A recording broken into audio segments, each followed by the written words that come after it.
Hello দোস্ত, আবার একটা নতুন ব্লগে চলে আসলাম। তো সবাই কেমন আছো কমেন্টে জানিও। চলে আসলাম, একটা কাণ্ড দেখো গাইস। এই হচ্ছে এই বাগানের সব কিছু দেখভাল করে গাইস। দেখতে পাচ্ছ একলা হাতেই সব সামলাচ্ছে, এত গাছ, এতই এই মানুষটা। তোমার নাম কি? কেন পালাবো? তুমি কি করছো? তুমি খেলা করছো? এই গাছগুলো কি তুমি লাগিয়েছো এখানে? তুমি লাগিয়েছো গাছগুলো এখানে? বলো সবাইকে।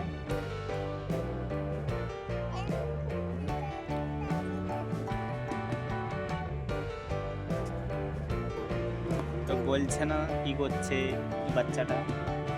তোমার নামটা বললে না?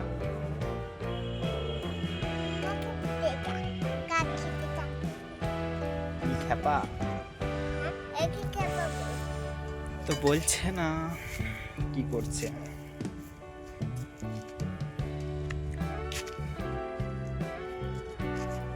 তো এটা একটা ছোটখাটো বাগান গাইস, যেটা আমরাই লাগিয়েছি। এখানে অনেক কিছু গাছ আছে, যেমন আছে এটা হচ্ছে পেঁয়াজ ফল,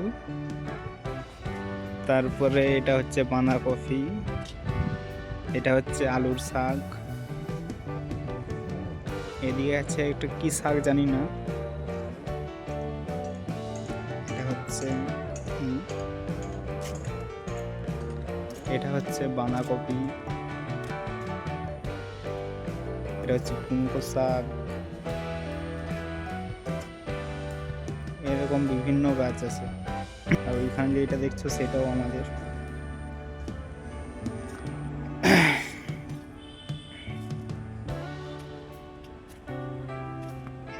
ওই যে দেখো ছোট বাচ্চাটা চলে আসছে, এখানে খেলা করছে, সারাদিন এখানে খেলা করবে।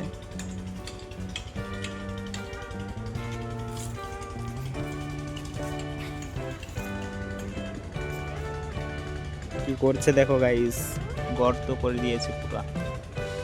তা এখনো কারেন্ট আসেনি, ওই জন্য দোকানে একটা গাড়ি এসেছিল, সেটাও চলে গেল। ওই জন্য ভাবলাম একটা ব্লগ বানাই। তো কারেন্ট চলে এসছে, চলো গাড়িটা ধুয়ে তারপরে ব্লগটা স্টার্ট করছি। তো আমাদের গাড়ি ধোয়া কমপ্লিট হয়ে গেছে গাইস, দেখতে পারছো গাড়ি ধুয়ে পরিষ্কার করে দিয়েছি। তো এই যে কালকে এটা জেসিবি দিয়ে পরিষ্কার করলাম, এর ভিতরে প্রচুর কাদা জমে গিয়েছিল। এই যে কাদাটা, এটার ভিতরে প্রচুর কাদা জমে গিয়েছিল, ওই জন্য কালকে জেসিবি দিয়ে পুরো পরিষ্কার হলো। পরিষ্কার করার পর এরপর অনেকটাই পরিষ্কার হয়ে গেছে। তো গাইস, যদি ব্লগটা ভালো লাগে তো লাইক এবং একটা ফলো করুন, পরে যেমন ভালো ব্লগ করতে পারি। তো চলো গাইস, বাই।